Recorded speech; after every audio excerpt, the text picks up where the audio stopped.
প্রিয় ষষ্ঠ শ্রেণীর শিক্ষার্থীরা, শুভেচ্ছা নিও। আজকে আমি তোমাদের 2025 সালের বাংলা বিষয়ের নতুন বই চারুপাঠ থেকে গদ্য সপ্তম অধ্যায় আমাদের লোকশিল্প এর অনুশীলনী থেকে 2 নং সৃজনশীল প্রশ্নের সমাধান করে দেব। প্রথমে তোমাদের বলবো, যারা আমার চ্যানেলটি সাবস্ক্রাইব করো নাই তারা আমার চ্যানেলটি সাবস্ক্রাইব করবে এবং আমার সাথে থাকবে। তাহলে চলো আমরা ক্লাস শুরু করি। আমাদের লোকশিল্প এর 2 নং সৃজনশীল প্রশ্ন। সেজুতির স্কুলে বার্ষিক লোকশিল্প মেলা চলছিল। সে মেলার মাটির তৈরি একাধিক পুতুল জমা দেয়।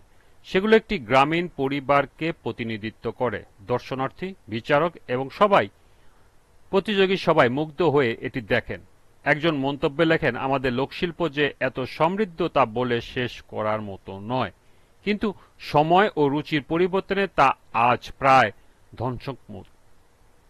আমাদের সকলের এখনই এর প্রতি নজর দেওয়া উচিত, নইলে অচিরেই এই শিল্প ধারাকে আমরা হারাব। প্রথম প্রশ্ন, শিল্প গুণ বিচারে আমাদের কুটির শিল্প কোন শিল্পের মধ্যে পড়ে? দ্বিতীয় প্রশ্ন, বর্ষাকালে নকশিকাঁথা তৈরির জন্য উপযুক্ত সময় কেন? তৃতীয় প্রশ্ন, সেজুতির উদ্যোগে কোন কারিগরির শিল্পের প্রতিনিধিত্ব করে ব্যাখ্যা করো।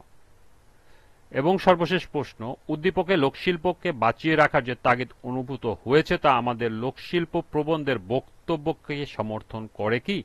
তোমার উত্তরের সপক্ষে যুক্তি দাও। তো চলো এখন আমরা এই 4টি প্রশ্নের সমাধান দেখে নিই। প্রথম প্রশ্ন ছিল, শিল্পগুণ বিচারে আমাদের লোকশিল্প কোন শিল্পের মধ্যে পড়ে?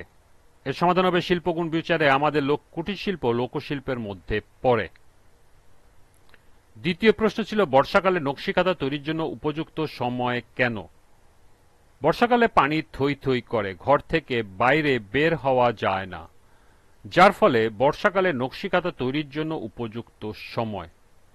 বর্ষাকালে বৃষ্টির কারণে বাইরে যাওয়া যায় না, এই সময় গ্রামের মেয়েরা ঘরে কাজ শেষ করে দুপুরে খাওয়ার পর সবাই নকশিকাঁথা সেলাই করতে বসে। সুযোগ পেলে পাড়া প্রতিবেশীরাও যোগ দেয় তাদের সঙ্গে। বর্ষার অবসরে গ্রামীণ মেয়েদের নকশিকাঁথা সেলাইয়ের উৎসবে মেতে ওঠে।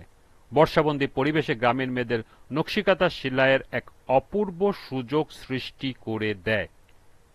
তাই বলা যায়, বর্ষাকালে নকশিকাঁথা সময়ের জন্য উপযুক্ত সময়।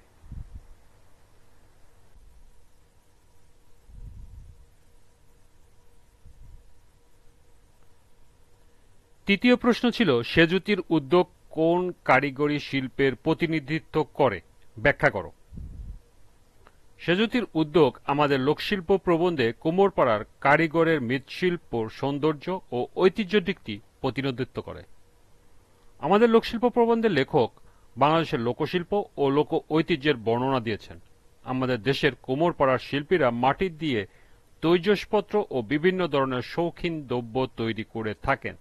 নানা প্রকার পুতুল, মূর্তি ও আধুনিক রুচির ফুলদানি, সায়দানি, চায়ের সেট ইত্যাদি তারা গড়ে থাকে। উদ্দীপকে সেজুতি স্কুলে বার্ষিক লোকমেলা চলছিল। সে মেলায় মাটির তৈরি একাধিক পুতুল জমা দেয়। দর্শনার্থী, বিচারক এবং প্রতিযোগী সবাই মুগ্ধ হয়ে দেখেন এটি। একজন মন্তব্যে লেখেন, আমাদের লোকশিল্প যে এত সমৃদ্ধ তা বলে শেষ করার মতো নয়। সুতরাং বলা যায়, সেজুতির উদ্যোগ মৃৎশিল্পের প্রতিনিধিত্ব করে।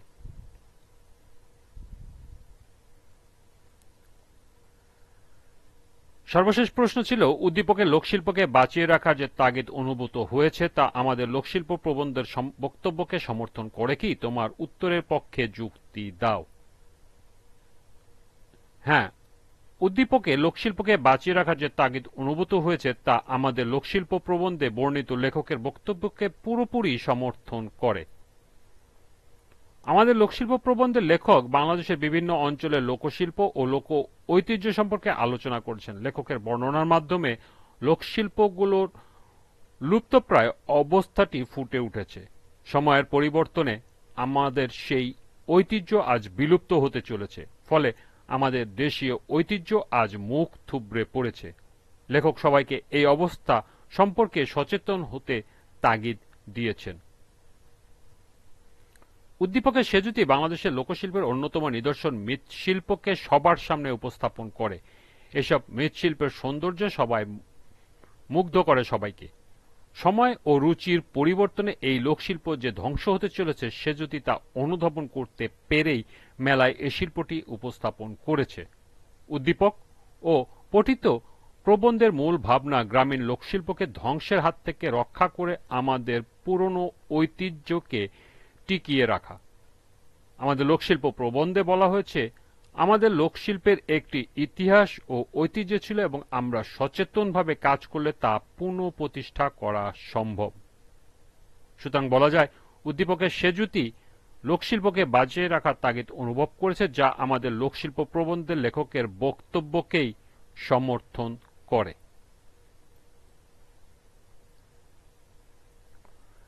এই ছিল 2 নং সৃজনশীলের 4টি প্রশ্নের সমাধান। আজকের ক্লাসটি এ পর্যন্তই। সবাইকে আবারও বলছি, যারা আমার চ্যানেলটি সাবস্ক্রাইব করোনি তারা আমার চ্যানেলটি সাবস্ক্রাইব করবে এবং আমার সাথে থাকবে। সবাইকে পরবর্তী ক্লাস দেখার আমন্ত্রণ জানিয়ে আজকের মতো আমি এখানে বিদায় নিচ্ছি। আল্লাহ হাফেজ।